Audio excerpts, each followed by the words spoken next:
There's so many misconceptions and misinformation around about FHA loans, or Federal Housing Administration mortgages. What they are, how they work, advantages and disadvantages, and who is the right candidate for one. So in today's lesson, what I wanted to do was shed some light and give you some knowledge and information, all the important facts that you need so you're well informed and you can make a good decision when it comes time to get a FHA loan for either a home that you're buying or refinancing your current property.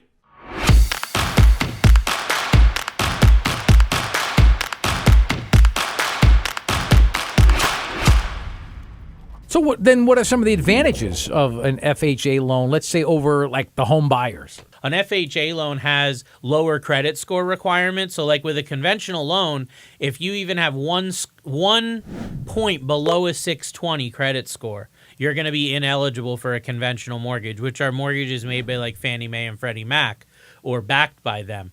But on an FHA loan, there is no minimum credit score. Now, banks do have their own minimum scores, but I've seen very often you can get an FHA loan with as little as a 580 credit score. A main reason why I see people using these FHA loans a lot is a credit event that occurred. So like maybe they had a foreclosure or a bankruptcy in the last several years. With FHA, you only need to have a 2-year seasoning. And also foreclosures or short sales, there's a 3-year waiting period. Typically, FHA is going to allow up to a 6% concession from the seller, meaning that the seller can pay pretty much all of your closing costs. How did the FHA even come to be?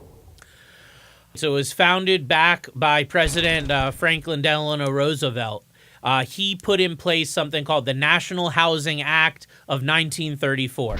That act established the FHA. It insured mortgages made by private lenders, and it protects lenders against losses. So FHA doesn't actually make loans. They just guarantee the loans and protect lenders against losses so that they can give a loan to someone with a lower credit score or these other credit events. So are you saying that people with lower income, or I actually would say lower incomes, but they're lower credit score, would these be the main people that an FHA loan could really benefit when buying a home or refinancing? There's a lot of different reasons that people would use an FHA loan. I mean, I would say that yes, somebody with a lower credit score, if you have a score below 620, then you don't have an option of other loan programs like USDA, for example, or a conventional loan guaranteed by Fannie Mae or Freddie Mac. Also, people with the limited down payment or limited equity that are trying to refinance their home, FHA allows as little as a 3.5% down. Also, if you have these previous credit events, if you filed foreclosure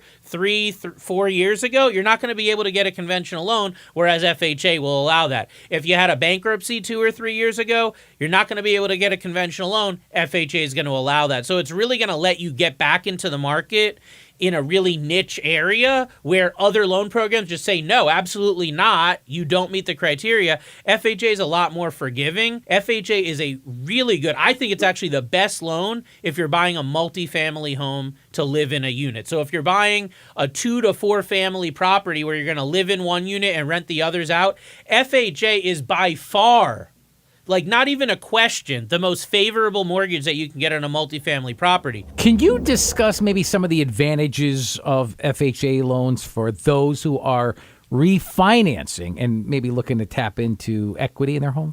When I started in mortgage back in the early 2000s, FHA would do cash out refinancing loans up to a 95%. There were problems with those, and then they scaled it back to 85% of the home value. And then just a few years ago, I believe it was September of 2019, they scaled it back even more. So they went from now 85% and they dropped that down now to 80%. And that 80% is along the same lines. It's the same guideline that you're going to have with a conventional mortgage. So there used to be a bigger advantage to FHA on a cash out refinance. Now it's along at least equal to the other loan programs that are available. What about some of the negatives or Maybe I should just call them some disadvantages of FHA. Yeah. Versus some of the other programs that you mentioned. There's pros and cons to every loan, Sure. like we've talked about, but FHA, it gets a bad rap. Number one is high PMI insurance. The other thing is PMI never falls off in most cases. Another thing is the appraisal process and the appraisal guidelines that have to be followed. The last thing I want to mention is it's more of a guideline internally, but all banks that offer FHA loans have it, which is something called the Self-Sufficiency Test.